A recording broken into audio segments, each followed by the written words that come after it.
Hi everyone, Rev Rob here and Mrs. Rev Rob.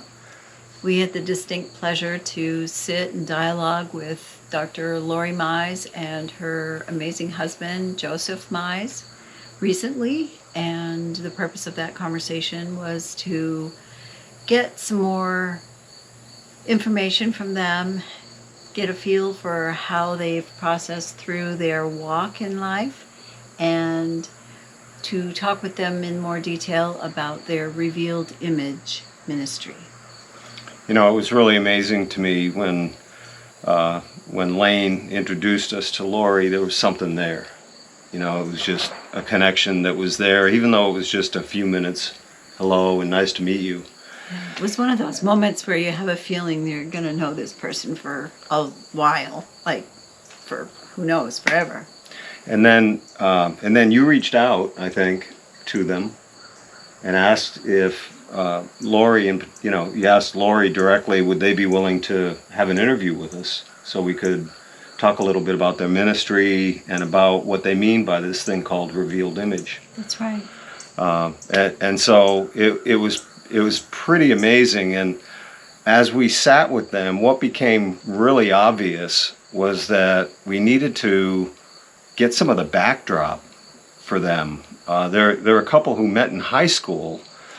Joseph is a couple of years older than Lori, and I won't go into their ages. That comes out in the film if you watch it.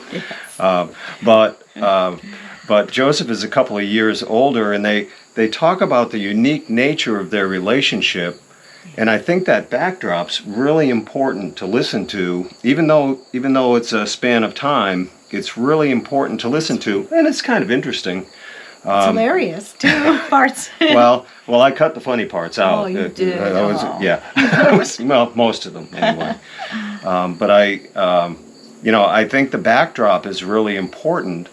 And then we step into more of the definition around Revealed Image and what it is, and their vision for the future and where they want to take it all. So it's about an hour and a half interview. Please take the time and meet Lori and Joseph and listen to their story. Listen to what they're going to be doing with their ministry. It's really exciting. It's work of the kingdom of God. It's work for Jesus Christ. It's a beautiful ministry. They're beautiful people, and we hope you really enjoy it. Yes, we do. We love you. On your website, revealedimage.com, there's a story, that does start in high school, and you talk about spitballs and racers, yeah. Chalk fights in algebra class. Or thump BBs at her. Well, anything at that age, right? Yeah. Anything to catch the attention. Yeah, well, I'm not mean, I'm flirting. That's what I always tell her. Yeah, did you buy that, or? I mean, She I guess was did, also right? mean in flirting. I was also mean. Yeah, I could hold my own. So I threw erasers right back. So you've had this journey, and I don't want the journey necessarily to be the focus of our talk, but I think it's a real interesting backdrop. But I mean, can you share a little bit about, you got married, and then you had this life that had its struggles, and you talk about this on the website. Can you share a little bit about that? Well, it was really sweet because I was 14, about to be 15. I couldn't date. I couldn't go anywhere. So we talked on the phone a lot. And I mean, we say that to anybody that I ever talk to about relationships and things, that foundation of talking. And we weren't like other people in our grade. Like, we didn't talk about, it wasn't just about what are we going to go do on Friday night or whatever. We talked about life, and we talked about doctrine of church, and like what we believed and what we didn't, and what we struggled with, and we talked about how we wanted to raise kids, and we were weird. Yeah. still am, and that's cool. I've accepted it. But it was different. Like, there was a foundation there that's always been there, and I think it really helped me to understand who he was, because like you said, he had wore black all the time. He was misunderstood. She got a glimpse behind the man behind the curtain. I did. And I got to see him. He's the oldest of his family, and his brothers are much younger, and so they're 9 and 14 years younger. And I saw, she was 14, like I said, when we started talking, and 15 when we started dating, and I was there were moments when I'm like, man, I'm way too cool for this. You know, this little girl, you know, whatever. But there was something that I saw too. Kind of, there was a beauty, but there was a strength. My heart, my brain couldn't have comprehended what on earth it was. My heart recognized it, that there's strength and there's beauty and there's, I can't say it was love at first sight, but there was definitely an attraction that just kind of drew us in deeper.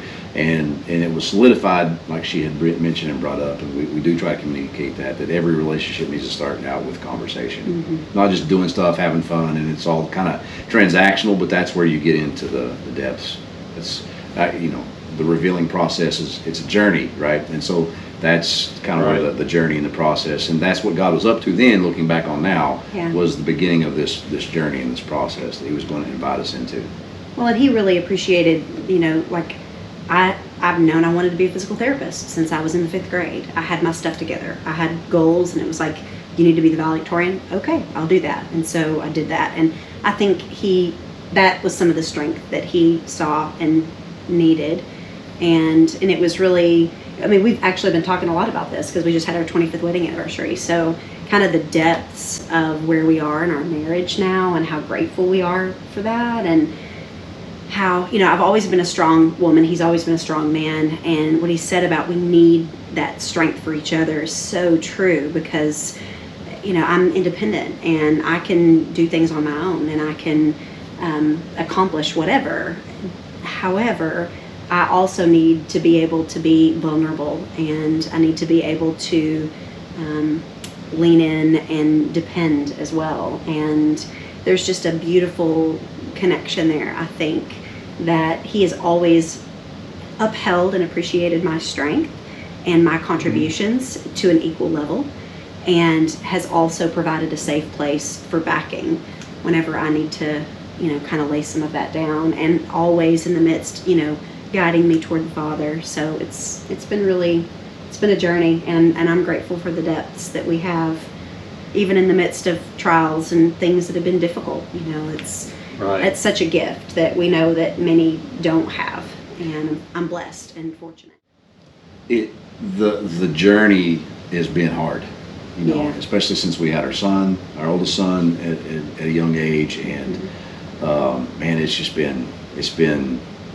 it took the strength of both of us, because one of us was strong, the other one was falling apart, you know, and as we've stepped into this journey of restoration and healing, it was kind of, you know, where what you had mentioned, you know, where we had some similar background, that's where I was going, and because I wanted to provide, and you know, it was all about the money so that I could create a better space and buy all the things that for my kids that I kind of missed out on, or what I had when I was little, and you know, there's a whole lot of reasons and motives that were driving me at the time. But just to see that God was up to something so much more in what he called us into, and that like none of the money stuff none of it mattered, but it was no longer the point. You know, it matters because I like to eat, you know, but it wasn't like I didn't have to go. Just been interesting, the journey and the transition in that, and how we've made decisions for our family, for our kids, to allow me to do things in academia and allow him to be at home more, to be with him, with the kids, and to just bring the kingdom more in our own home. And that looks crazy to a lot of people, you know, a lot of our family. It does. It all started with conversation, though. We had that foundation of communication when we started out, and so through all the hard stuff, we were able to talk, come together, and really, you know, wade through the hard. In your relationship, you know, even at the spitball stage, was God at the center for both of you individually? Kind of, you know, to the degree we knew how, right? Yeah. I mean, as much as a 16 and a 15-year-old kid can have God at the center. I think that my kids can have God at the center at a deeper level than we did, because of what we have learned and grown in, and therefore have to offer to our kids is at a depth that my parents didn't have. They did the best they could with what they had. And Lori had stuff that I didn't have. Like I said, she knew what she wanted to do. I just figured out what I want to do when I grow up, and I'm 45. You know, she knew it from the 5th grade. Yeah, but then that shifted, and God's, you know, taking that to a different place. But I saw that I needed exactly what my heart knew it, but my brain couldn't have confessed it then. So to answer the question, did I know? My heart did. Why? Because it was in there. Because God created me. You're already created. It's time for you to be revealed. That all kind of, this is where all that kind of resonates and makes sense. That the seeds were sown. God created that in me to find the perfect helper. You know, the Ezer Kenegdo that Eve was to Adam. That's why God created the two to be one. And so the two equal parts, the two halves of God's image that he wanted to be together in our world so that we could come together to rule and subdue. But there was something of truth that was there that drew us at a core level that no way I could have told you that when I was 16. Okay, so I have two things to add to that. And so I have to say this so that I don't forget them. I want to come back to Ezer. I'm going to put a pin in that. But I do think, our personalities and like knowing ourselves, Lane and I have talked about the Enneagram, and I'm an Enneagram 1, which is kind of a justice, things should be right and fair and good kind of person. Mm-hmm. Things need to be more efficient. They need to be correct. We want to be good in our core. And an Enneagram 8, which is Joseph, he's a protective challenger. And so an Enneagram 8 very much doesn't want to be controlled. But they also will buck a system, especially if the system is not doing what it should be doing. What's interesting is that when I've been studying about this and looking at, leadership teaching, I do that at UCA. I teach about leadership, and it's about knowing yourself. And I love all those things. And looking at how an 8 and a 1 work together, it's basically what they say in a nutshell is that you will either kill each other or you'll change the world. And we kind of tease and say, oh, that was our first few years of marriage, the killing each other part. And, first decade. Because you're just... It went by fast. Right? Though. Like, 1s and 8s are just like, it's a push-pull, and it's interesting because that's what we both have needed. Like, I couldn't have had anything but a strong man. I couldn't have, because it would have not worked out well at all. And God knew that, and he couldn't have anything but a strong woman. And there's a balance there and a kind of a force there that we need to be able to advance. It's that, we talk about iron sharpening iron, and we feel like we do that for each other. Mm-hmm. And so it's a really neat thing. And so what I like about the Ezer part, when you said helper and I cringed, did you feel it? Did you feel me? Yeah. I felt it. You felt it? You felt the, he said the helper word, which, anyway, it doesn't really... Which is so much more than Oh my gosh, yes. The translation means it's like life-saving. Other places in the Bible where Ezer Kenegdo is used, and I'm not saying it appropriately, I'm sure, but it's used where God came in and rescued, like through military rescue, sent an army of angels. Like it was that kind of life-giving rescue. Yeah. Yes. So that is so much more than helper. And help meet. Yeah. That it's just the translation that we give to that is so diminishing to who we are and our strength, I think, as women. And so I love that. I feel like I am that for him. And he is for me too, and anyway. I always go to Ephesians 5 from a marriage standpoint, and Paul talks about the great mystery of marriage. When you take that in the context of Jesus and how he approached women, and the woman at the well, Mary Magdalene, and it was not just this. He restored the feminine heart back to its original place in creation. That one day she called me at work. I was at Axiom, and she asked, or she said, "Hey, I helped somebody walk for the first time in 2 years." Well, that's awesome. I just sent out 16 million mail pieces for pre-approved credit cards. Right. Yeah, but change the world, baby. Yeah. But people keep saying, "Well, you're paying the bills and taking care of your family." I was like, "Yeah, but that doesn't. That might be the case, but I felt like I was just contributing to the delinquency of America. Right here, borrow more money. Right. At that time, God really caught my heart. What really inspired me for her was in what she does in the work as we had a unification in marriage. God was kind of calling us to something more. We were stepping into getting our hearts back individually, and this passion for marriages and sexual redemption, and really was awakened to, like, I got to do something else when she called me to tell me that this guy sent me flowers. I said, what? And she's like, well, I helped them, been seeing his wife, because of everything that she just said, and what she was learning. This is earlier on in her as she was growing. She'd already had her specialization, but, this is why she was getting patients. And this lady, they had been incapable of having intercourse after 10 years of marriage, but they wanted to have a kid. That's a problem. So she came to see Lori, and after so many treatments, they were able to have pain-free intercourse. And the husband sent Lori flowers because he was so just, that's a big deal. And I was like, 10 years? I'd have bought you a car. So he did say that. but, Flowers. Yeah.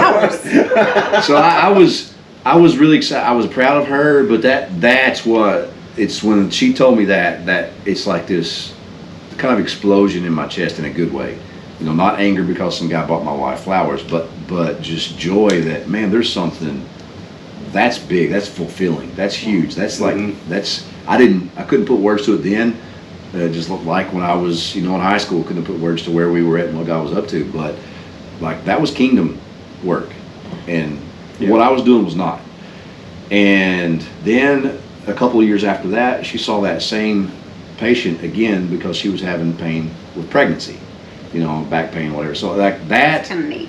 that whole story of that one couple, one is it gave me a passion to support her to grow in her profession. I did not care for my profession. I mean, it was good money, but it wasn't fulfilling in any route whatsoever. And my family at that time, my oldest son was kind of growing, and there was generational warfare and sin and confusion, and it was just beginning to be a mess. And my daughter, my oldest daughter, she had some behavioral things going on that kind of required one of us to be home, and it just kind of as things progressed, that became through conversation and having the hard talks and engaging in some very difficult situations with our teenagers, kind of got me back in the house and really gave me the opportunity to be there for them, to try to, though I had a lot to learn about, partnering with Jesus to create a safe space in the house. But that required me getting my heart back as well from all the things I had learned wrong about myself and the world around me, and even, things I learned wrong about God in the journey. You were about 35 then, ish? Yeah. So, well, I left, I think I left Axiom right at about 35. So first of all, I think it's highly unusual that two young people, going back to high school, two young people can have real conversation. And today I see this all day long. That's a whole other show. And it's a very different level Yes. of communication. Some say it's a lot safer, so it's easier. But I would say maybe just the opposite. Yeah. It takes away those core skills to be able does. to look somebody in the eye and have a depth of conversation, It does. and especially at a younger age. Have you thought about teaching that to young people? Oh man. Man, it's hard enough to just get my kids to buy I was into gonna say, that. for real. Like we fight that Yeah. in our home and have been for years Yeah. on a daily basis. Yeah. On a daily basis, and I mean, it feels like swimming upstream. It does. It feels like, and not just upstream. I'm talking like up the Mississippi stream. It is hard to I was combat thinking that. of another stream, the kind that you don't have a paddle with. But, Oh, yeah. That's That creek. Yeah, that creek. That one. That's true. Back to the naughty sax. Not only is it hard for the kids, but every element of influence that they have around them, and that's one of the major battles that we had with our oldest two. My son is even kind of at the dawning of social media, and then our daughter, and just how 7th grade is horrible for little girls. Man, they just get mean. Their bodies are changing. Hormones are kicking in for boys. Like we talk a lot about this from the marriage standpoint and getting the heart back. For a lot of the going back just to the inspiration of her and where she was at, and then leaving Axiom and realizing the corporate America game and all that happened. It got to the point where I had reached this kind of summit of where the next stage, everything I had been working for in my career was about to take off, and it scared me to death because we were further apart than we ever had been, You know, everything that I was doing was to try to protect and set up and take care of my family, but just the stress of it all. The world got too big. My world got too big for my poser little self to be able to fake it till you make it kind of stuff is where my heart still was at the time. And just because of my story and you know, the things I believed about myself and who I was and that I didn't have what it took to really do all this. And I was always trying to prove that I did. And then I was sitting in church one day, and I had this stirring because of what she was doing, and this great discouragement of what I was doing, and they were at odds. There was a war going on inside of me. Like at that moment, it just like the Holy Spirit just got a hold of me. I needed to admit that I was broken, and there wasn't anything that I could do about it. Well, you were successful in the world, though. Oh yeah, Right. yeah. In the world's eyes, you were awesome. Yeah. Right? You looked at us from the outside, man, and this is, you know, I'm not going to start crying. But Sanctus Trill came out at that same time with a song called "Lead Me," and my goodness, that song landed in my lap the exact same time that "Wild at Heart" by John Eldridge landed in my lap. But there's more than what we've been taught in the church. Yeah. There's more than what we believed growing up, and there's more to relationship with God than just, you know, checking all your boxes and doing all your things and coming and serving in all the places and, you know. Well, and then there was a reason why I felt the way that I did, because of the lies I had believed about myself, that I wasn't smart enough, I didn't have what it takes, I was nothing but a stupid, stinking idiot, you know, and things like that had been spoken over me throughout my life that I had actually believed. You know, I made it in a grad, I actually signed a contract with the devil that's the truth about who I am. And so I worked and operated in my job role trying to prove that wrong, but on the inside it still felt the same. So it wasn't that Axiom was a horrible place. It was a great place. There was a lot of good people there. I still have a lot of friends, and you know, every once in a while I kind of miss it. I miss the fun that we had. I miss the challenge of but there's something different that God's called me to. It was that broken kid couldn't make it in that space. And when I got to that point of realizing that I was broken, and then the lyrics from the Sanctus Trill song was, you know, lead me to lead them. In picture frames, I see my beautiful wife always smiling, but on the inside, you know, she's crying out for me to lead her, you know, lead me. And so the song kind of goes through that. Mm-hmm. My kids, you know, lead me. Then it comes into the cry of the Father's heart. So was that happening for you when all of this was, you know, taking place? Was that going on for you? Oh yeah, I that mean, inside you were like, yeah. I mean, things were just not. They look right to everybody else. We're doing what we're supposed to be doing. You know, we're checking our boxes. This is what you're supposed to be doing. You're supposed to get a degree. You're supposed to do this. You're supposed to have your, you know, 2.5 kids in your house and your whatever. You're supposed to be doing these things. Good jobs. Get good jobs. Yeah. Yeah. Have, you know, good cars. Have, you know, do the right thing. You're supposed to do that. And we were doing all the things we were supposed to do, and it just was. I mean, it just felt empty. There was just this stirring and this.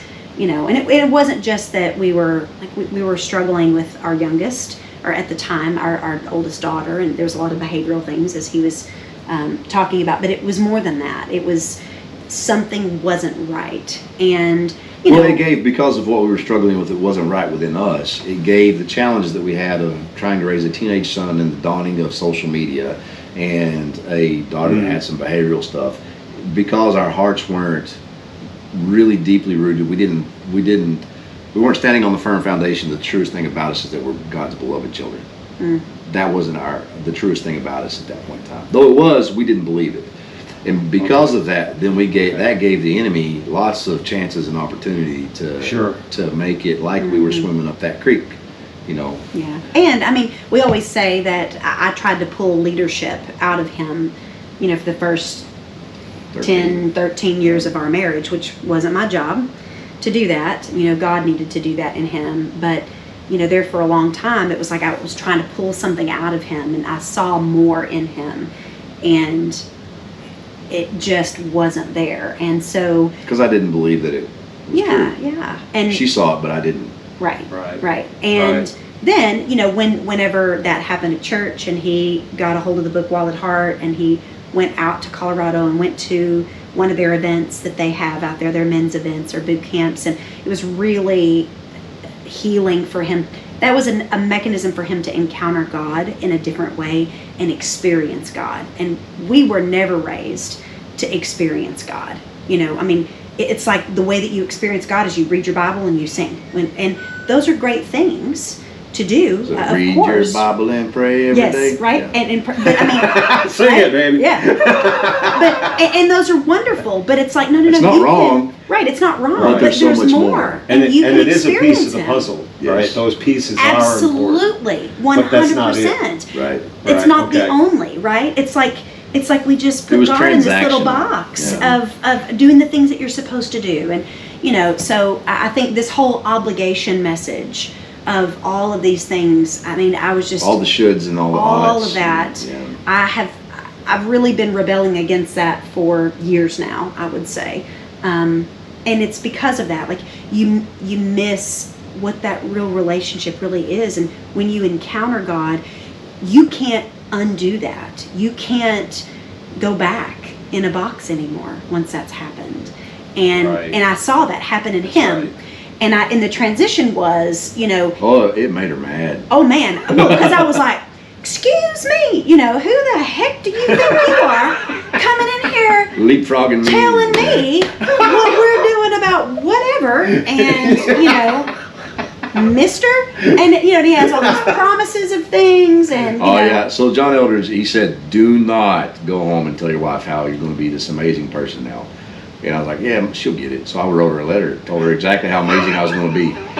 I gave it to her, she read it, and she was like, BS. Show me, you know. And Hey, so that's Put your money Showing where your but mouth the is. thing about it was, you know, because of the encounter that I had, I was becoming equipped to be able to show her. Yeah. And I did need to show her because I had already spent 13 years of marriage and, you know, 3 or 4 years before that, showing her otherwise. So it wasn't like a flip of a switch. Right. Going back to the process, you know, which I was hoping it was a flip of a switch then because it was like that breath of fresh air. It's kind of like, you know, if you- Freedom for the first yeah, time. I just took off, you know. But just realizing and beginning to settle in, oh, there's always more, there's always more. That's when he listened to wise counsel. Okay, Dad, I get it now. You know, learn Right. from the wise man's mistakes. This is what John said don't do. Why? Because he's been there. You know, start listening to the wisdom of men who have walked the paths before you. Jeremiah, stand at the ancient paths and look, you know, and just start walking those paths, those ancient paths, really where men who have really truly walked with God, not because somebody said so, but because they have that communion, the conversation. You know, if we are the bride of Christ, then I'm hoping that I can have a conversation with Jesus, you know, even better than I can have with my wife, and that's the key to our relationship. Right. Why can't that be the key to actually hearing God's voice and just communion, being able to just have conversation and really commune with God, and Which it is not just really be a what He wants transaction, for which us. is kind of what Yeah. organized religion had been for us. And so it sounds like you've I don't want to say anti, you know, anything, you know, but this idea that the church didn't teach the things that would have been most helpful, you know, if there's such a way to teach something. Yeah. You know, maybe it's Well, I mean, we maybe it's didn't- to listen Yes. to God, you know. Yes. Well, the church taught there were a lot of fundamental, and when I say fundamental, I don't mean like fundamentalist kind of stuff. There were a lot of fundamentals, like basketball kind of fundamentals that we learned in church. Like Oh, yeah. the basics, the foundation of course. you know, everything The that story, everything that the- we've learned has not been it doesn't contradict scripture anywhere. Now, instead of looking at cherry picking book, chapter, verse to throw back at somebody, I never did. I just was always quiet because I couldn't do that. Right. You know, quote book, chapter, verse to get into an argument with somebody about apologetic, whatever. But now that and growing up in church, and I went to private school, there's a part of me, I was always in church. So I knew an awful lot about God. I knew all the stories, but when I got to meet Him, that's when it really changed, you know, and having that encounter in the mountains of Colorado. And I came back, I was like, you got to go to one of these. Well, that's fine for you. It's, you know, it's kind of what she, that's fine for you. I'm glad you're getting to hear the voice of God. It just doesn't work for me. And, you know, whatever. I was like, well, you need to go. You got to go to this event. This just the experience. It's Right. great. I mean, you can do it here, but we can't do it and not have the kids. There's a reason why we sent the kids somewhere else and locked the door so they can't come back into the house while we're having this conversation, because it happens. and you can't really be Yeah. disentangled from the world long enough, and all the noise and all things are turning. It's one of those types of environments that are so beautiful, and they're so consecrated and prayed for, and I know so much more about them now than I did then. But I just knew that you got to go. I know that I was one way before I went, and now I'm another. You need to do this. And I can't take off work, this, that, whatever. Well, it's a lottery thing, so I signed her up. Got her in. I said, hey, I got you in. He bought a plane ticket and bought my admission to the women's event. And then I told her about it. And then Did told you me go? about it. I did, but I was salty about it. And it was wonderful. I mean, it was fantastic. I called him at the end, had my own experience with God. Didn't look like his, but Right. you know, it shouldn't, Right. right? And called him. I was like, I get it now. Like, I get it. Those were the first words out of her mouth. Yeah, I get it now. I understand. And you know, like I think about, we can't just tell everybody his story of healing and things that God's done, because they'll look at you like you have two heads, you know, because they don't believe that God works that way in our lives anymore, which is so sad to me, because if I wouldn't have believed it before it happened. Right, because you don't know what you don't know, Right, right? yeah. And That's it's right. almost That's- like that's real honest right Yeah. there. It That- is. I think that's the truth for a lot of people. it is, because you don't know what you don't know. It's the same thing about pelvic floor PT. Most people don't know that pelvic floor physical therapists exist, that they don't have to put up with incontinence, prolapse, pain during pregnancy, whatever. Pain during intercourse. Right, Yeah. all the things. They just think, well, it's what happens whenever I'm, you know, I've had 4 kids, or that's what happens whenever I'm menopausal. And it's not. And when you find the truth and you find healing for that, and you recognize, oh my goodness, it doesn't have to be this way, you're never the same again. And it's the same way to me in my profession as it is with your relationship with God. Like, if you encounter him that way and are healed in that way, you're never the same. Yeah. And you just don't know what you don't know. And so I had an experience like that too, that, you know, it's those things that you just can't make it up. And I think we all have them, you know, Right. things that you just can't explain away by coincidence, things that you just, and I've had multiple things like that in my life that God has, you know, used to encounter me and bring me closer to him. And it's not a transaction anymore. It's not about, you know, okay, I'm doing my stuff that I'm supposed to. And so, no, I'm not anti anything. I have had freedom, and I want that for other people. Yeah. And there are so many others who don't know what they don't know because they haven't been able to experience it, and just don't understand God the way. And I have no clue all the things about God. I mean, there's so much more to learn, but you just can't experience something like this and go back into an old way of thinking and an old way of doing things. So I want that freedom for everybody. Yeah. So you had a church encounter, right? That, where they were talking about Peter and, Yeah. and what was happening, right? And so you went and you know, had a moment before God in church, right? And somebody suggested this book, some human being. Yeah, a good friend of mine. He was waiting. He didn't come to me. I had a lot of people come to me after the service, and 2 things that really stuck out was, well, 1, my friend being at our Suburban to tell me about the book, but 2, like the matriarch of the church. She was like, if you're really ready to let God take control, watch out. He's about to do something. And I was like, bring it. Now, I had no idea what that was going to mean, and if I had known what we was about to step into, then yeah, I might have been a little gun shy. Dangerous prayers. Dangerous prayers. Big time, baby.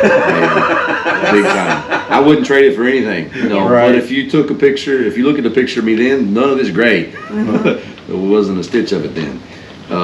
But yeah, he met me at the Suburban. He's like, hey, I just got back from this camp. There's a group of friends, and now we're all part of this. It's called Man Alive Expedition. It's a group of men who do these events, like the Wild Heart event and like the Zoe Heart of Warrior events. We do them in Arkansas, Texas, and Wisconsin. But it's just a bunch of ragamuffin crew. It's a band, larger band of bands of brothers that come together in a volunteer way, talking the message about the redemption of the heart, you know, and breaking agreements, the invitation to the larger story of warfare. Yeah. And that Spiritual we believe, warfare, that's a huge one. yeah. But those guys went to their first event, and had just gotten back. And then he told me about the book. I got it. I immediately went out to Colorado to an event, and he told me about it, and then I told Lori about it, and she was so excited that because of finally he's going to do something about how bad he sucks, Is that how you put it? That's what her face. So her face talks sometimes when her voice doesn't. That's what her face is Which is saying. very true. But she went out immediately and bought the book, and it kind of did the same thing where it sat on my nightstand. Now I can look back and say what God gave me with that was this calling, this nudging to create Revealed Image Ministries, to identify and bring me into the next anniversary trip that we took, where I was sitting in the inspiration for Revealed Image, where it all kind of came together. Was kind of spurred out of that, the beginning of reading that book, where teaching men how to be men, not just the church man that the church says you're supposed to be, or the all-American man that whatever. And today that's all kinds of mixed messages, but like who did God create you to be? Who does God say that you are? Be that guy. That's what I understood about the message that the Holy Spirit was giving me then. And since then, it's become so much more clear through Revealed Image. So expand upon that just a little bit, because I think that would be helpful to explain when you say, who does God say that you are? Number one, how do you know that? And number two, You know it because that's what he tells you. Yeah. So you have to break some of those, because does God talk to you? Well, if you don't believe that God talks to you, it's pretty hard to start hearing from God. So it's stepping in. Who told you that he doesn't talk to you? Right. So stepping into the story.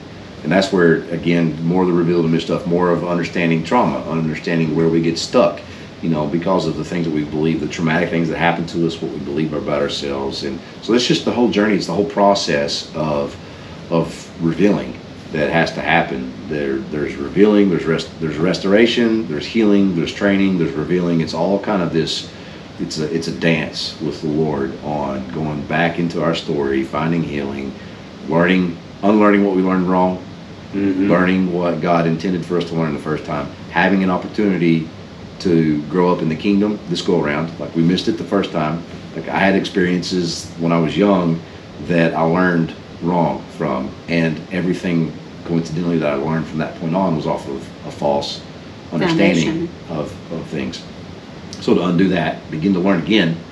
So I would just an example of in early on in this journey, I wound up hunting with some friends. We did kind of a boot camp thing for some guys in Tennessee, and was this before or after the conference in Colorado? This is after. So I met this. I was with some guys I met at that conference. We were doing something for some other men, inviting them in. They couldn't go, so do something local.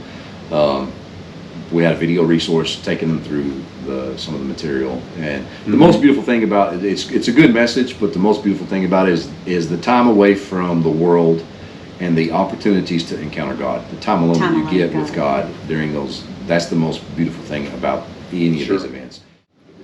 So at what point in time, I think if I'm remembering right, and I trust one of you will correct me.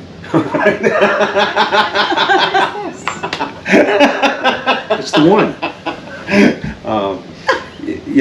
There was a point in time where you had this experience where you were hearing from God about the book of Romans.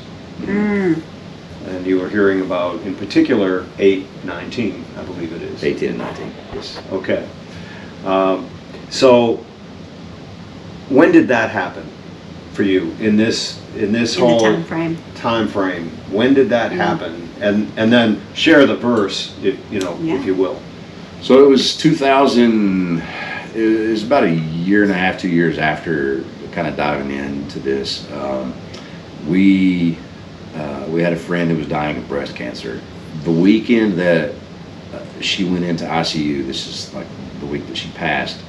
Let's say too, like we were all together in like a home church, a house church group, that we were really diving deeper, and it was interesting because Joseph had this experience with God at this boot camp and was really on this journey and was like diving into stuff. Like, yo, man, the Holy Spirit's really cool. You need to meet him. Yeah. And she, because of her cancer, she was saying the same thing. She was meeting him, Right. And she was like in this place of, because we all went to church together, and she would say things like, what is wrong with everyone? Like, we are Right. worshiping the Son of the living God. Like, what are we doing? And I'd be like, get up there and take that mic, sister. Get up there and take it. And she just didn't. And they would just get going, and the rest of us in house church would kind of just like look like, what are they doing? And they were we just had both been tune. awakened to and in tune with the Spirit like we had never been before. Right. And nobody, like, it was, the fellowship that we grew up in, that's not how it rolls. So Yeah. we were just, yes, and like, I know you know what I'm talking about. So we were like connected. I Yeah. had never been connected to somebody like that ever.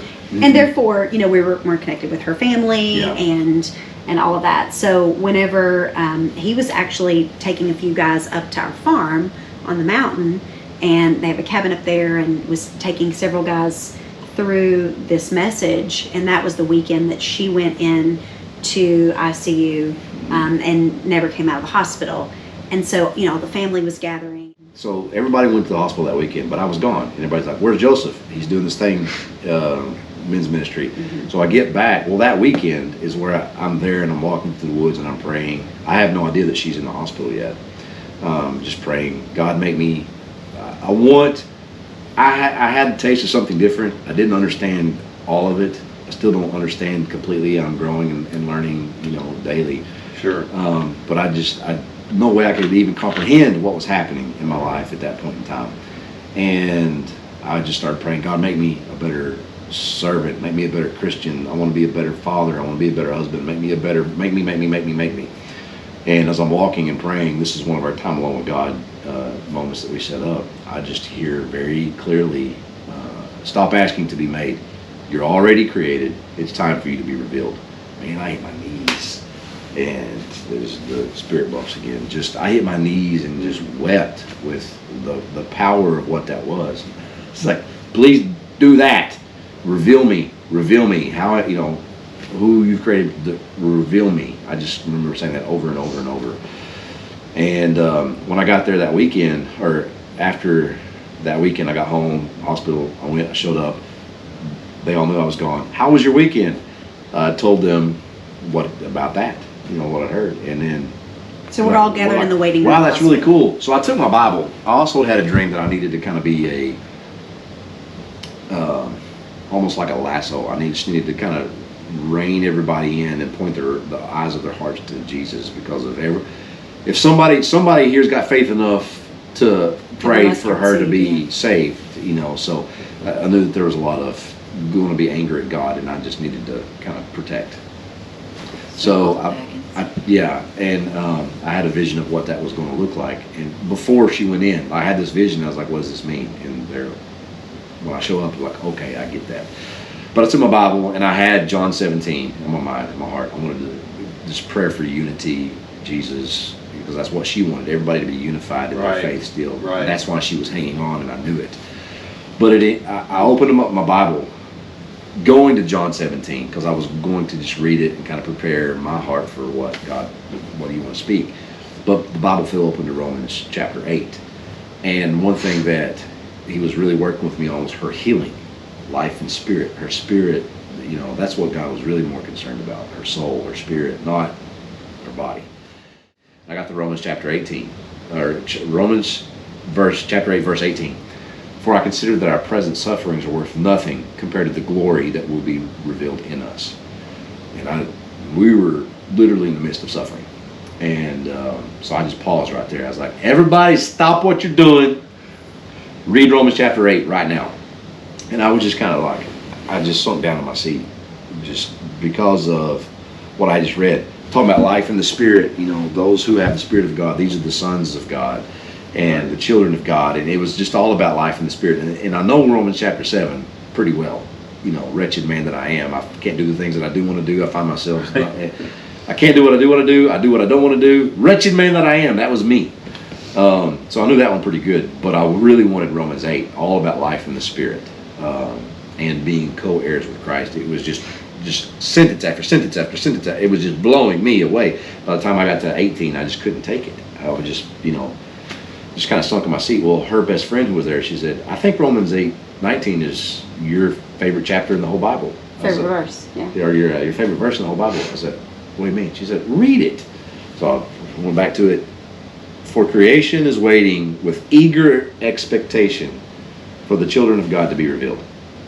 I was in awe, really. So there was the revelation, and then there was the validation in Scripture, and then there was this confirmation that happened a couple of weeks later. Like Lori said, we had a miscarriage. And we were in Italy. She had a cousin who was a missionary over there, and we went to go stay with them. And that was already all set in, and we were concerned maybe because she had miscarriages ongoing on this trip because she was going to have, I don't want to lose this baby, so do we even need to go on this trip? Well, they're, already lost, so I guess we'll go ahead and go. And when we're there, kind of similar to, hey, what's going on? What's going on? I told them all the things that I just said about the revelation and the confirmation in Scripture. And they're like, well, you're really going to like going to the academia. Michelangelo has these sculptures there that they're called Michelangelo's prisoners, because his philosophy was that he wasn't the artist. He was just the tool led by the Holy Spirit, revealing the image God had placed inside the stone. And I was like, take me now. So, but when we did go, we walked in. It's incredible. It's in the academia, yeah, in Florence. And we walked into the hall. It's the Hall of Prisoners. There's about 6 of them. Okay, so we're country folks. We, born and raised, Batesville, Arkansas. They call me cornbread at church camp. Right, yeah, we don't really do sculpture. Get out of here. You know what I mean? Cornbread and right? Rambo. That was cornbread, yeah. I mean, we don't do sculpture. We're not real, we can, shotgun rifle and a 4-wheel drive and a country boy can survive stuff, but like art and culture, not really something that we grew up with. So, we go into the academia, you round this corner and you look down the hall, and at the end, it's a special museum that was built to house the original David, Michelangelo's David, at the end. And as soon as you round the corner, you see all the prisoners lining the hall, and you see the David at the end under this dome, and it literally takes your breath away. And I'm not a kind of person that cries at concerts and stuff like that. And you're just. Weren't. I wasn't. You are now. I am now. Yeah. But just weeping, right? Just look at the beauty. Yeah. Weeping. And that's what it is. It's you have these prisoners along the hall as you get to this fully revealed, literally fully revealed image, polished, brave, beautiful, enormous, gorgeous, anatomically correct, just incredible piece that's a finished work. And then you have all of these prisoners along the way that are in various stages of revelation, because there is unfinished works and they're trapped. That's why they're called the prisoners, because they're not revealed. And so I stood at Atlas, Yeah. in that hall, and there he was. That was me.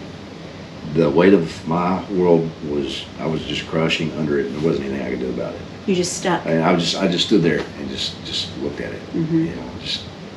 just taking it all in. You could see his arms, you could see the anguish. You could just tell it was there, though you couldn't really see his face, but you could see his eyes. They were kind of beginning to be revealed, and you could just see the pain. And I'm like, man, that's me. And there's the contrast of, here's the David, and this is why I, even further down the road, I began to really understand sonship, the belovedness of being a son or a daughter.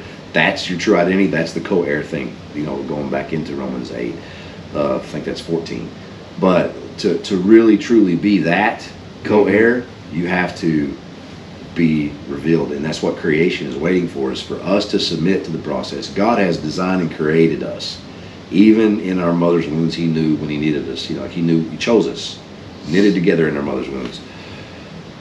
So when you step into that journey of unlearning, we become chips off the old block. That's why I love the marble analogy, right? Because we become who we've been taught to be. And while they talk about how hate, so it's learned, it's not innate, it's passed on, it's taught.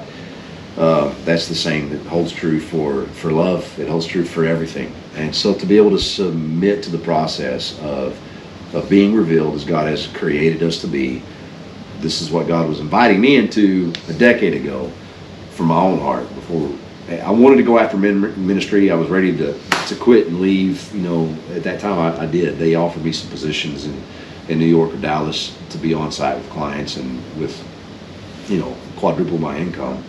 But instead I quit and went to work for a residential rehabilitation center for young men, making 40% of what I was making at that time. And so our financial woes began, but the spiritual freedom of what we have been able to accomplish at Commoners, you know, it's phenomenal what God had invited us into. It was like a 3-week period from when I was walking in the woods on my farm.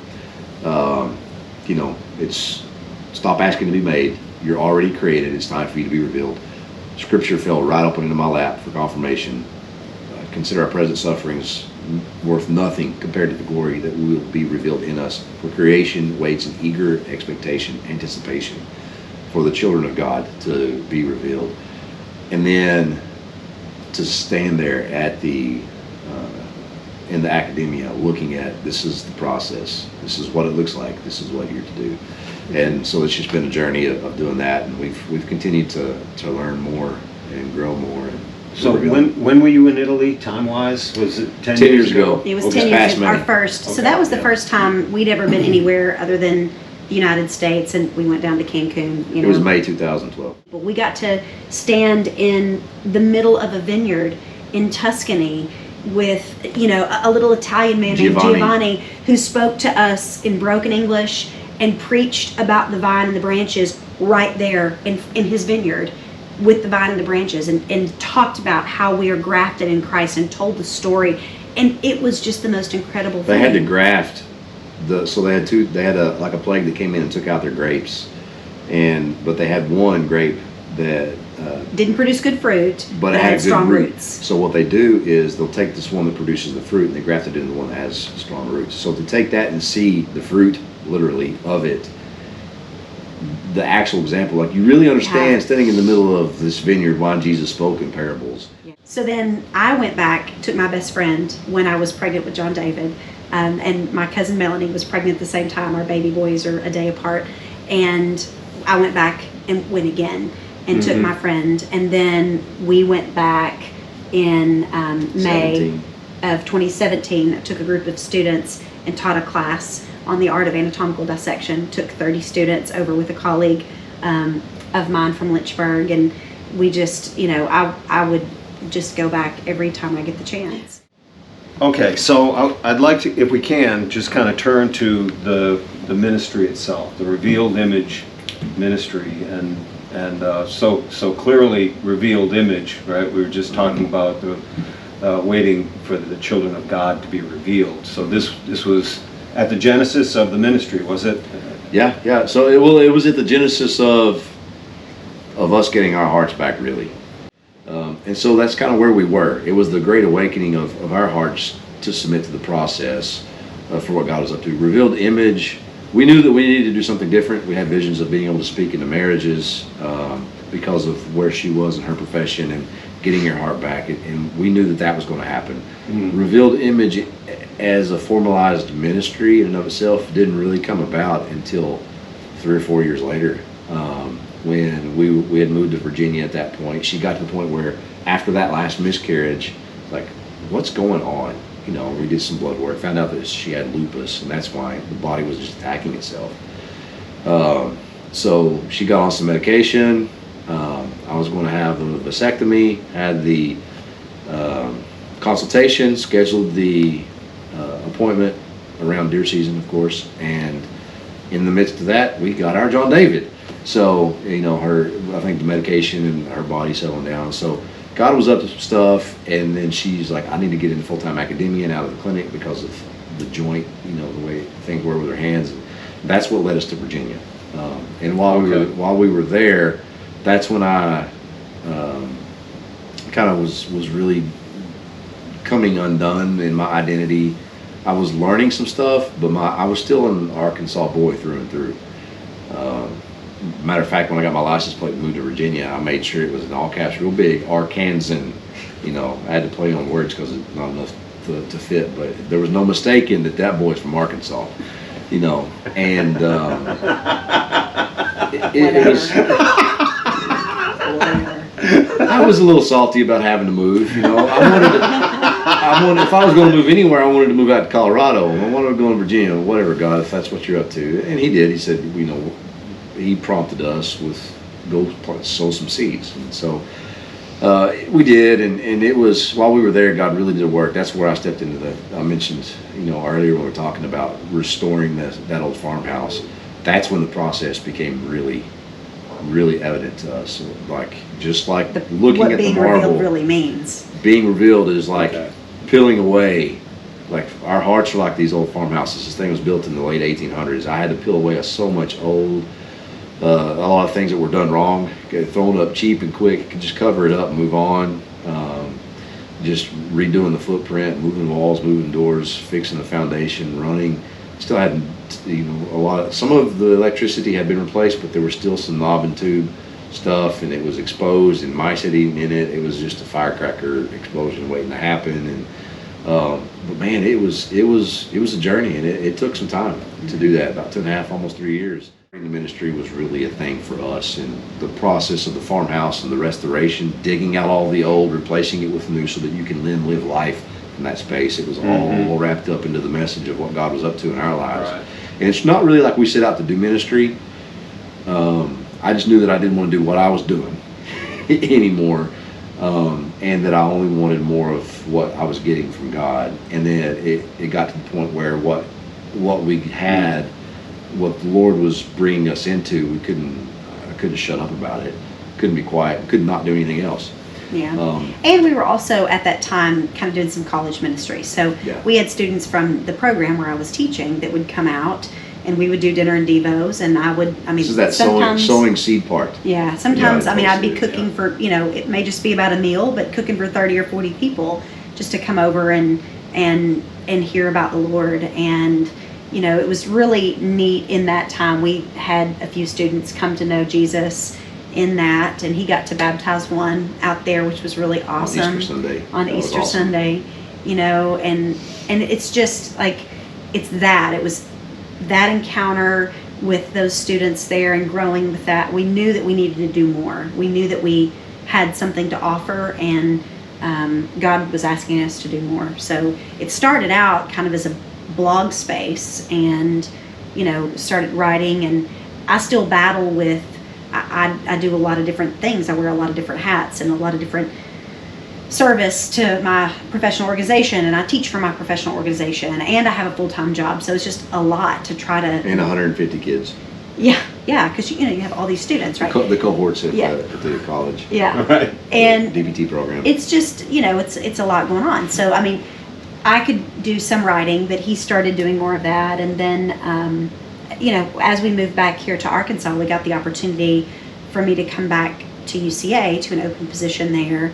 And that's really whenever, you know, he got reconnected with his Man Alive folks, and it was good to just kind of go, okay, you know, what are we really going to do? And so I think the evolution of it becoming a more full-time ministry, in between, when we first moved back, he was working with Michael Thompson at Zoe and doing some things for them and helping with their events and doing some online things, working from here. You know, this idea of revealed, you know, I kept looking it up. I kept trying to, what does that mean, revealed, to reveal something? What does it mean? And the best I could really ever come up with was to uncover. You know, so that says that something was there underneath all along. Mm-hmm. Yeah. And at the same time, you know, I also found, as I'm looking at this, I found in 1 John, and it says, yet who did receive him, to those who believe in his name, he gave the right to become. Yep. Not revealed, to become. Mm-hmm. So I mean, how do you reconcile that when we talk about? Because I think I live in the, you know, we were born with this spirit, and we quickly learn to put it aside. We we quickly learn to manipulate and control, and you know, all the things that lead us down the path that we go down. Yeah. And that I fully believe that can be unraveled to come back to that which we were meant to be. So that aspect, that idea of revealed, but when we talk about it, it sounds like we're saying, yes, we're uncovering what was already there, but this suggests that maybe there's something new. Yeah, I think it's both and, right? It is, Things don't it have is, to be yeah. mutually exclusive. Like you can have, we are made in the image of God.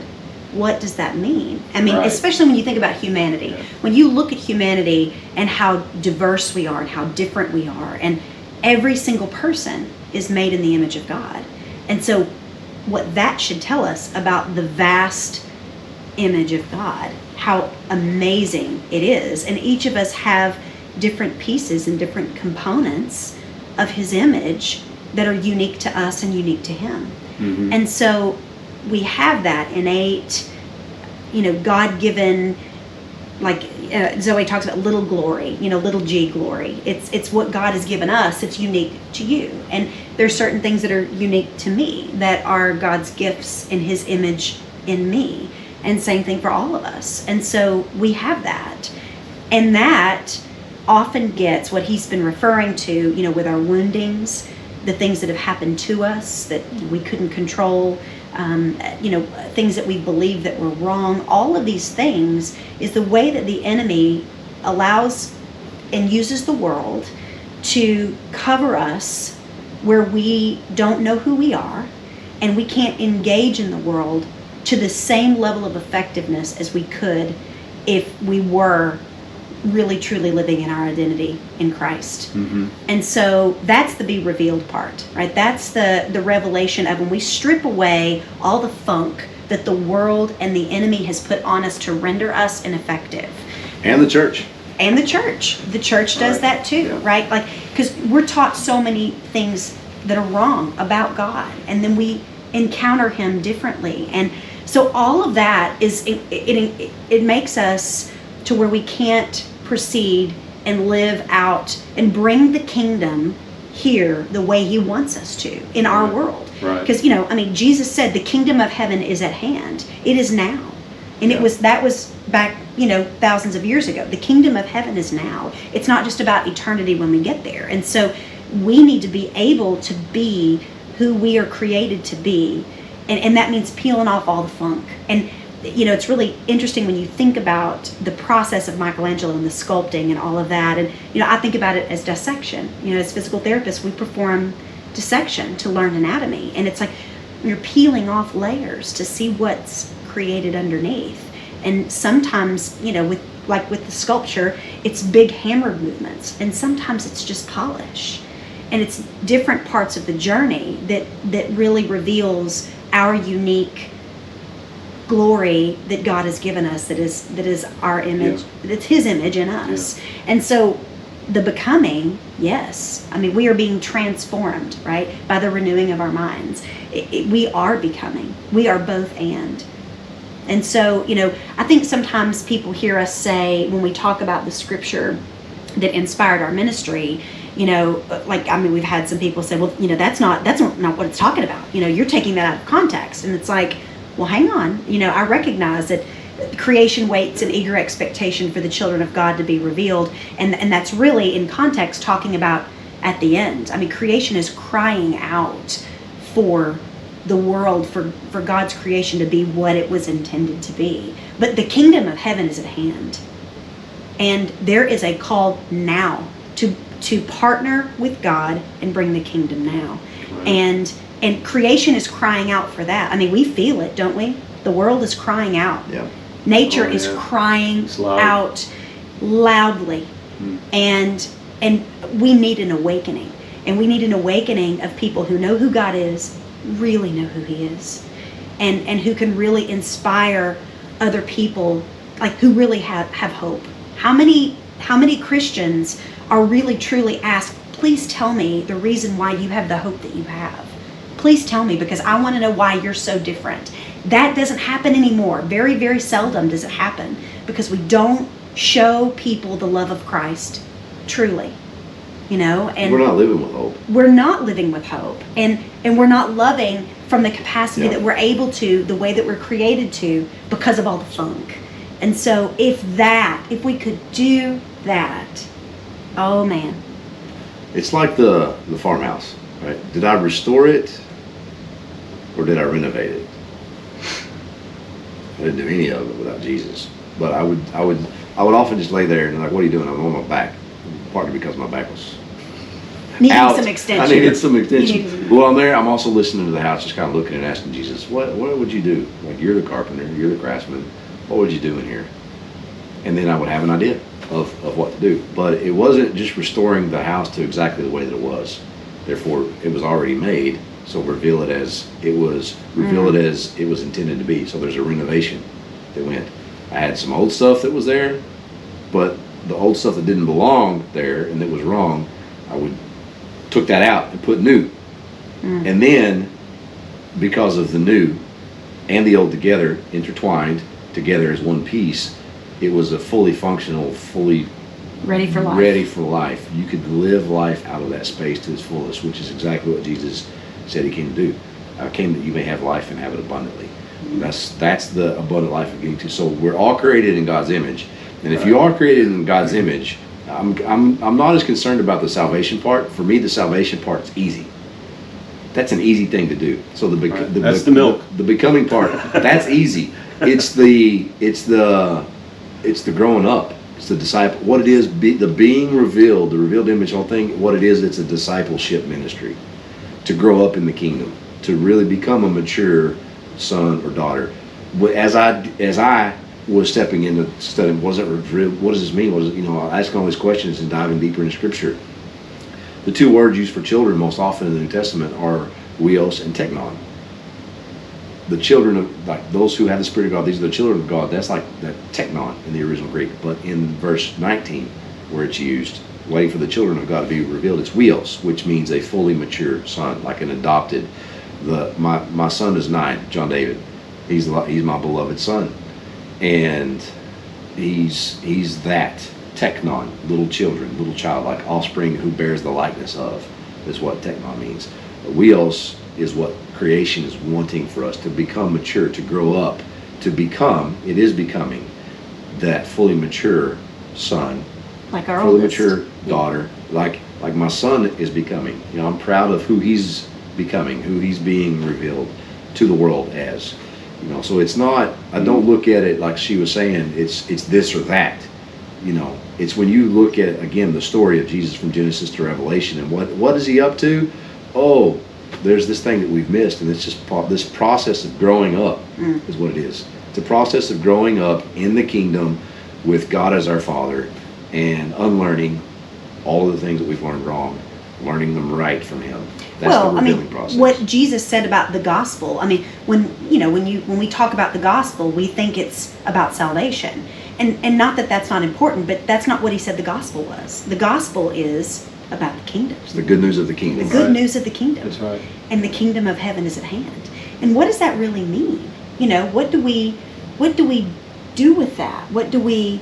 Is it just, are we really bringing the kingdom because we, go to our church services on Sunday morning and Wednesday night and do all of our things? This block schedule of show up, pray, 3 songs. Yeah, pray before meals, make sure, Right. Is that really truly bringing the kingdom? Like, what are we doing? Sign up for a meal train. It's all that's just, it's transactional. None of that's bad, right? It's good stuff, but it's transactional. Right. We're not beating on the church, but what I'm saying is there's so much more to a relationship. And if the church is like the bride of Jesus, then, man, we could all go that off. other stuff comes out of it. What I didn't want to go down that rail, too much, but Right. within the church, like there's the same frequency of divorce happening within the church as there is outside of the church. Why? And then so if that's happening within the and then the ones that aren't getting divorced are miserable, the majority of them, because we wind up having conversations with those people. They're seeing her for pain with intercourse, and there's the whole obligation message of what sex is that we could go off on in a completely other conversation. Don't get me preaching. So there's so much that's wrong about marriages, even in the church. And if that's what Christians are believing about marriage, and then we're the bride, and we're operating as the bride of Christ, it's dysfunctional. You know, We got work to do. Just to be blunt. And so, how do we get beyond dysfunction? Well, we let Jesus do what he came to do: bind the broken heart and set the captive free. Our hearts are shattered because things have happened to us. We're held captive by the lies that the enemy has whispered, and the only way you overcome that is to submit. The same way that block of marble submits to being revealed, the same way that house had to submit to being renovated. It's just, that's what we do. That's the only power that we have, is making the choice to submit. Sometimes that has to happen minute by minute, but that's the power that we have. Well, I think there's the idea that, and the word repent is hated and overused maybe too at the same time. Yeah. Repent to turn. Yeah. Right? And so the idea would be that, well, I can fully control that. I can do that on my own. I can turn away. I can do it. I can decide. You're speaking my not language to be now, that buddy. way. You're speaking my language. So I can, right? Yep. It's an I thing. Yes. As opposed to it's a submitting thing. So there's an image, and Yeah. I'm sure you've seen it, and your listeners have probably seen this as well, but it's like this guy, he's kind of twisted, and he's got these chiseled abs because he's chiseling them himself, right? And it's got this really obese kind of looking figure on the outside, and he's chiseling himself. It's like, you can do it. It's all up to you. And like, no, I hate that image. That is so far from the truth. Right. There is an element of discipline, yes. There's a place for that. And Paul even talks about, the soldier must train, the athlete must train. Like, you've got to do that so that you can run the race. Yes, there is that, but it's not of our own power, We put the cart before the horse. We do, yeah. We like right. what you were saying, and I can say that I'm an Enneagram 1. I like control, and I'm very capable. I want to do it myself. Let me do it. Let me handle it. And God has really worked on me in our journey about my inability to control anything, to control outcomes. And it's still a daily battle, but really and truly, we put the cart before the horse. There's a whole topic of just releasing the outcome. Oh yeah, that's a whole show. Submitting to what God's Yeah. up to and releasing the outcome Yes. to Him. But it's really like the control part, and when we realize it is not our own power, like God has to do that. And then when there's a reason why it's called the fruit of the Spirit. It's the fruit of the Spirit, not the fruit of the Lori. And so I think our messaging so often is try a little harder, do a little better, you should do this, Yeah. you should Or you do shouldn't. more, or you shouldn't, don't do that, And it's all about, like, if we don't have that connection with Jesus, if we are not full of the Spirit, we can't have the fruit of the Spirit, because Right. it's the fruit of the Spirit, not the fruit of the flesh. And so all of these things we try to do in order to accomplish and get these things, like serve more, do more, that's where you'll get it. You just do more for other people. And we miss the fact that when you love and you're full of the Spirit, you serve because of that. And that's good. It's good. Serving is good. I'm not saying that it's not, Right. but Right. it all falls Cart into before the horse. It falls into the transactional relationship of religion. But when your heart is restored, Yes. and you're walking in true intimacy, and it's love, and the abundance of love causes you to serve. You're submitting to what God's will is up, and then you're doing it really ultimately with an abundant heart. But people are so good at serving, it's like And doing. because they feel good about doing it. It almost becomes, it's the same. I won't say the same. Very similar to an addictive nature. All of the cocktail of hormones that are released when you do something Dopamine, all the good. things that you feel good It about. feels good, so you want to do more of that. And so you can get into this really servant, like, ultimately, and this is cool. This Well, is it's something. still about self-gratification. It is. As opposed to Self-control, and yes. Ultimately, yes. And all that has come by way of submission. And so as I was developing the submission model and thinking about Jesus, and He's the beloved Son, and we're co-heirs like Him, we're beloved like He's beloved, that it's not our ability to accomplish anything that matters. It's what we submit. And then so this is alternative. So what I developed was this submission leadership model that is basically, it's like servant leadership, but it's not serving. It's understanding that Jesus, yeah, He served, but He's not a servant. Church people cringe, but no, He's the Son of God. That's who Jesus is. He served. Servant is not His identity. His identity is the Son of God, the King of Kings, Lord of Lords. That's why it's so freaking awesome that he served. So when we identify, we become who we're created to be, and we walk in our beloved identity and realize that eternity is now, not when we're dead. We get to partner with Jesus, bringing the kingdom to our world today, and then we serve out of the abundance and the overflow of the love of our heart, not an obligation to do so that we can feel good about ourselves at the end of the day. It's about us submitting to what God's up to. There is effort that we put in. We don't just sit on our thumbs. We're not puppets. He said no. He went ahead and chose, knowing what was to come. And then when he got there and it was upon him, he sweat bullets. If it's possible, take this away from me. Blood. But your will. Sweat bullets. He sweat blood. I knew what you meant, but Yeah. you said bullets. That's my eightness. And that's also your hunting bias coming up. Anyway, They were sweat bloody. blood. Sweat blood. Thanks for catching that, babe. See, this is why we make a good team. Yeah. But that's the choice that he made. He didn't want to do it, but he submitted to the Father's will. It was the only way. It was the only way. And he submitted to it. So he wasn't a servant. He wasn't a sacrifice. He was the Son of the living God who chose to submit to what the Father needed done so that we could become the beloved sons and daughters of God. I think we agree that there's an uncovering, right? Oh, yeah. There's an unveiling. There's there's a revealing of that which was always meant to be.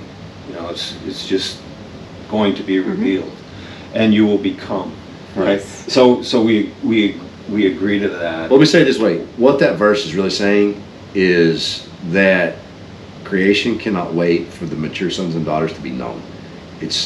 When you reveal something, that something becomes known, right?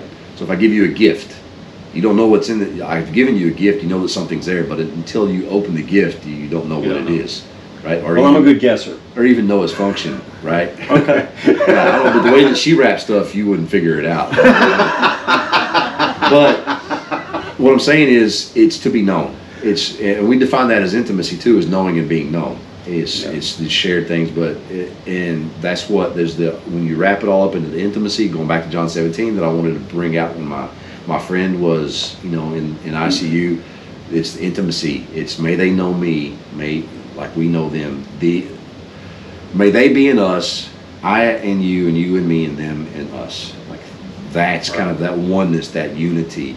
That knowing and being known, that's what creation is crying out for. You could say it that way, that creation is longing for the mature sons and daughters of God to fully be known as they are created to be.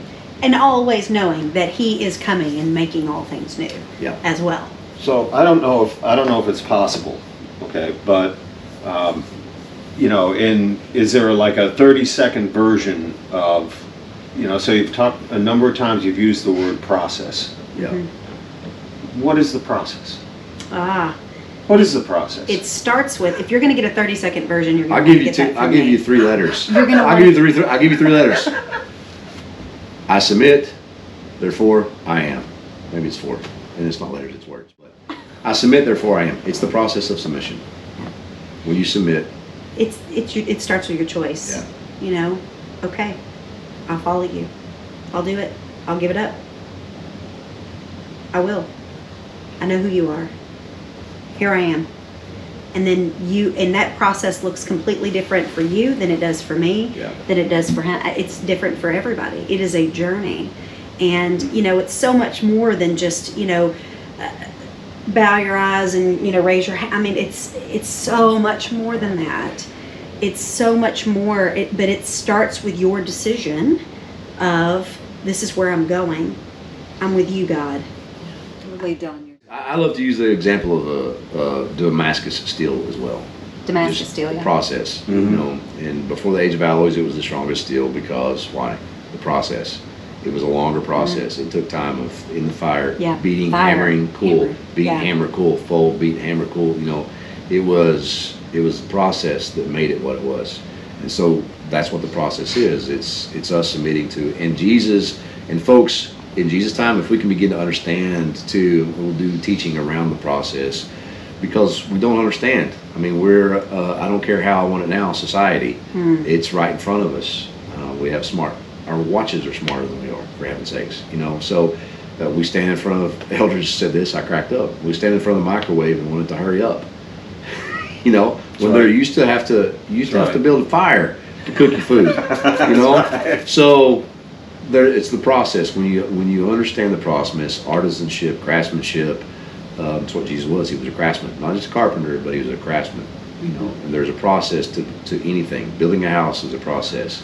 Building a vehicle is a process. Building the smartwatch is a process. I've seen people go to conferences like the boot camp or other conferences, and they come back and they're on fire. Yeah, church camp high. They're excited, and that's cool. There's nothing wrong with being excited.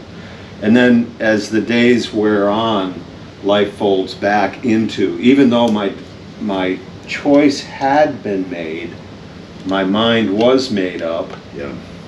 Right now, life has come back into its realness. The material world has come back into its realness, and I'm back where I was with the memory of the high. This is where the transaction, and we're conditioned to maintain a transactional lifestyle. Going to an event is a transaction. We have guys that come to events, it's the same thing. They'll come to an event after. The first event I went to, I met a guy. He's like, yeah, this is like my 5th one. I'm like, man, how screwed up are you? You gotta come to 5 of these? Now, I didn't say it out loud, I don't think, but... Well, if you're going to think it, you may as well have done it. That's right. But that was when I first got there, but after having gone through it, I realized that it's not about the event, it's about the encounter with Jesus. And the encounter with Jesus is something that can happen on a daily basis. And when you begin to deconstruct in this journey of excavation, it's why the Man Alive thing is called the Man Alive expedition. It's not just a thing that you do, once. It's an expedition is kind of a weekend journey. So maybe excursion is more of a thing where it takes longer time. I don't know. But it's really, really all about the journey. It's about the relationship. It's about the road trip. Another thing that God gave me before we moved to Virginia is like, I was questioning all this. Like, I had a vision of where things would be, with Lori and I and this mission that I didn't understand. Like, I just had a vision, and I was like, how am I going to make all this happen? I don't know. Yeah. And Jesus was like, you trust in the destination. Trust also in the journey.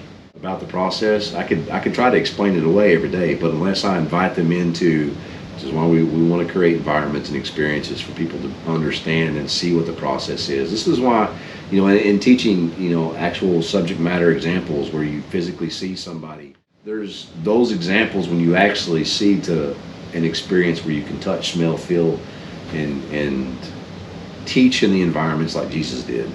Then people begin to have an understanding and an example. It's exactly why I could tell her all day long about this thing that was new for me, but until she experienced it for herself, she didn't get it. You have to experience. You have to have an experience. And then you need to go alongside. That's why redemptive community is so important, and having people on this journey with you that can journey alongside, and having those people who are where you can know and be known, like truly, not just we go serve together, but it's really truly like this person knows the God-given glory in me and knows when my flesh has come to the surface and can call up the true self in me. That's what we so appreciate about our time with Zoe, is that they're all about redemptive community and knowing and being known. That's exactly that's where we got it. To know and to be known is the definition of intimacy.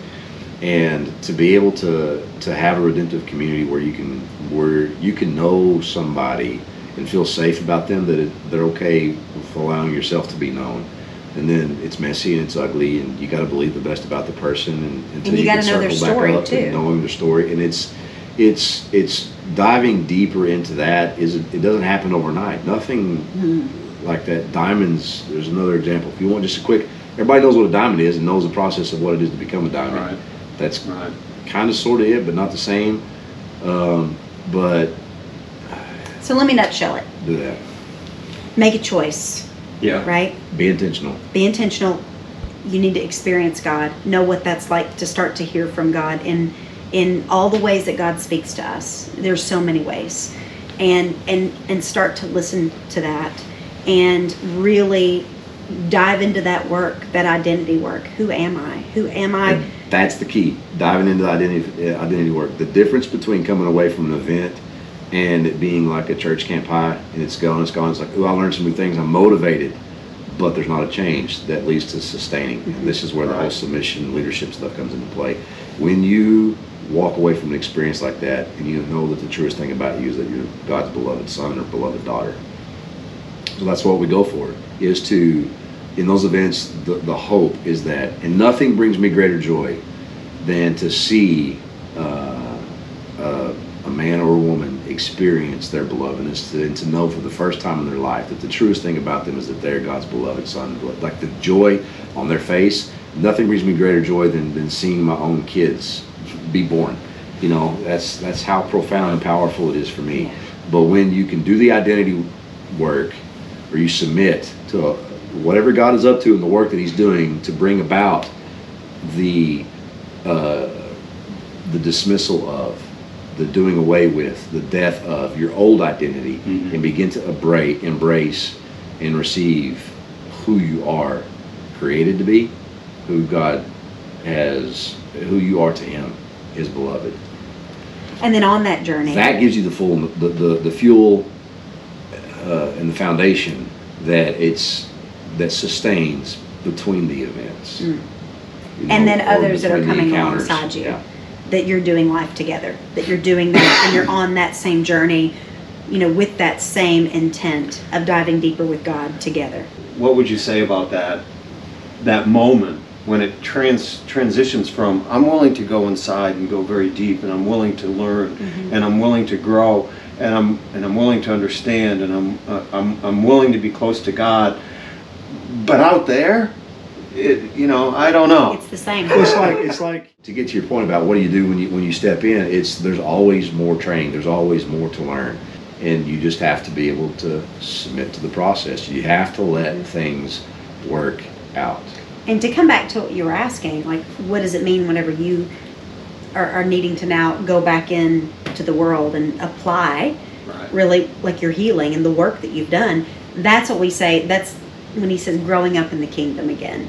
You know, when you have a healing in a place of something you learned wrong, and then God will always bring about something that will trigger that feeling, and you get the opportunity to engage that in a different way from your healed place. But the sustainability of being attuned and the consistency of it comes from the foundation of knowing who you are. This is why the revealed image aspect of it all is so profound. When you're wrapped up in sin and confusion and generational and everything in the world, like you're that atlas.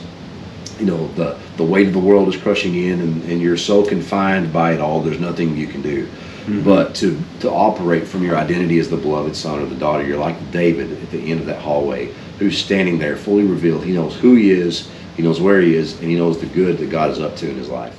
All of these things that I've been growing in and learning have kind of led us to this desire to create that interdisciplinary clinic. So can you talk just a little bit about that before we close? So what we would love to do, based on our experience and based on issues that we had with our daughter, based on just understanding the healthcare system in the United States, with my experience as a physical therapist, we needed something for our family, for our daughter, that didn't exist. And we needed a place that could provide holistic healing that was about, the mind, body, spirit, healing everything. And, talking about mental health and trauma and all the healing from the mental health professionals that's necessary. But it's like there's not communication from one discipline to the next, and physical healing that needs to take place, and movement, and that's what we do as physical therapists. We're movement experts. So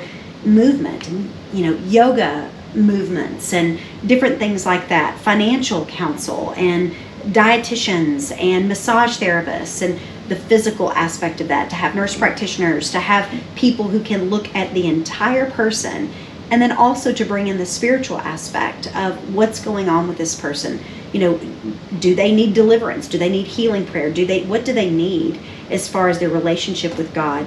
What about their identity? Do they need to have an outrider, someone that can escort them, you know, so Jesus can come in and heal them in their identity? And how can all of that come together in one place where people can just receive healing in all of the various domains? Well, with a team of people who are unified, yes, in the and approach for the oriented. person. That's what we met with a lot of good people in their specific discipline, but it was like operating in silos. And access. Yeah. And I So mean, there if was you a really want good fragmentation. care, like you're going to have to mortgage the farm, you know. Yeah. There was a in order to- fragmentation of care, but there were places out there where you could kind of get all that in one package, but you would have to. I mean, we'd have to sell our kids and our grandkids and everybody's inheritance, and like there's. And I wanted that for my daughter, but it was like it doesn't have to be that way. So, and especially with what we knew, and we've been working through it. We've made some tremendous progress with kind of that vision and that approach of trying to wrangle it in, you know. But what could it look like if really there was a team of people with people could these access different it. disciplines, yeah, and it was affordable. That And you didn't could have do it to on spend, an outpatient you know, basis, and to the point where you didn't have to go away for, months at a time Months at a or time, whatever. yeah. Or could come in for a week or 2 weeks of an For intensive, intensives, yeah. you know, healing.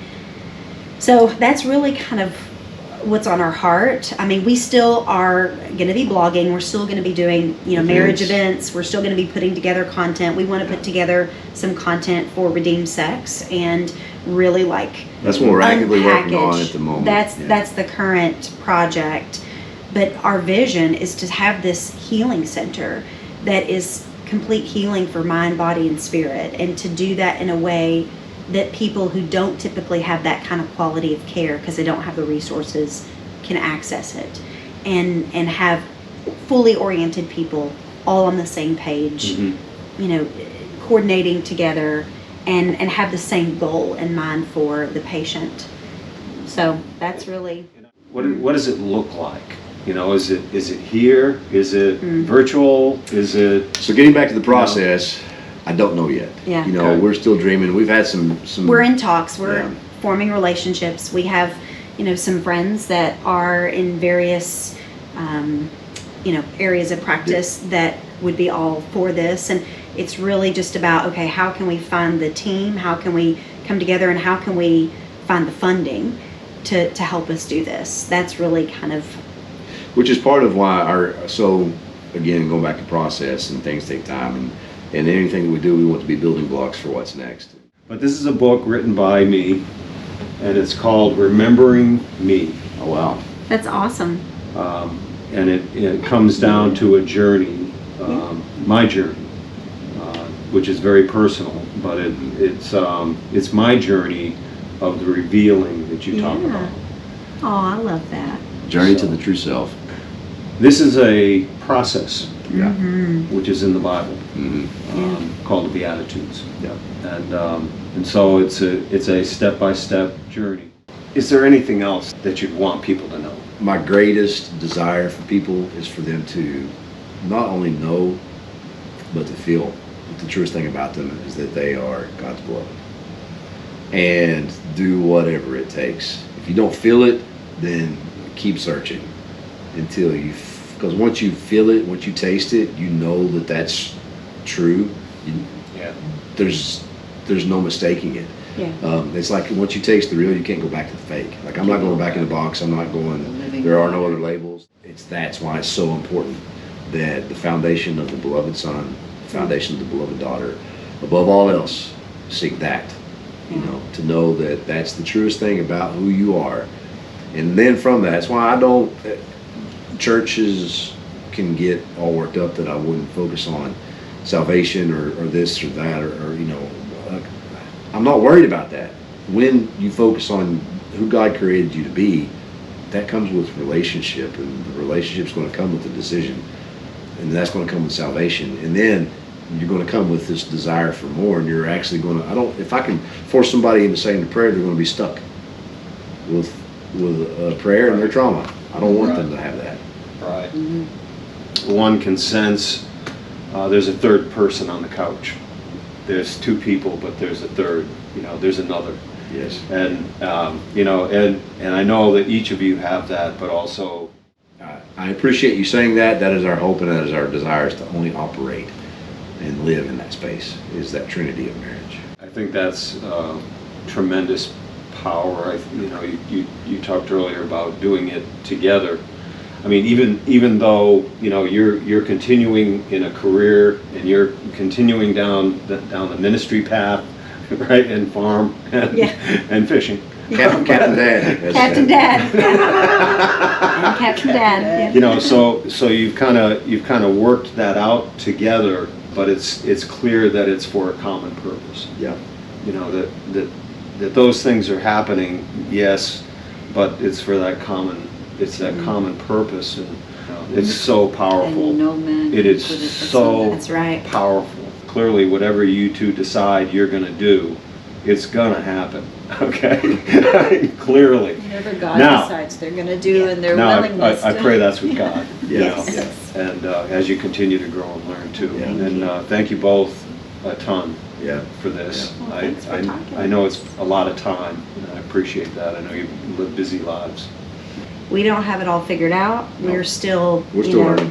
We're still on our journey.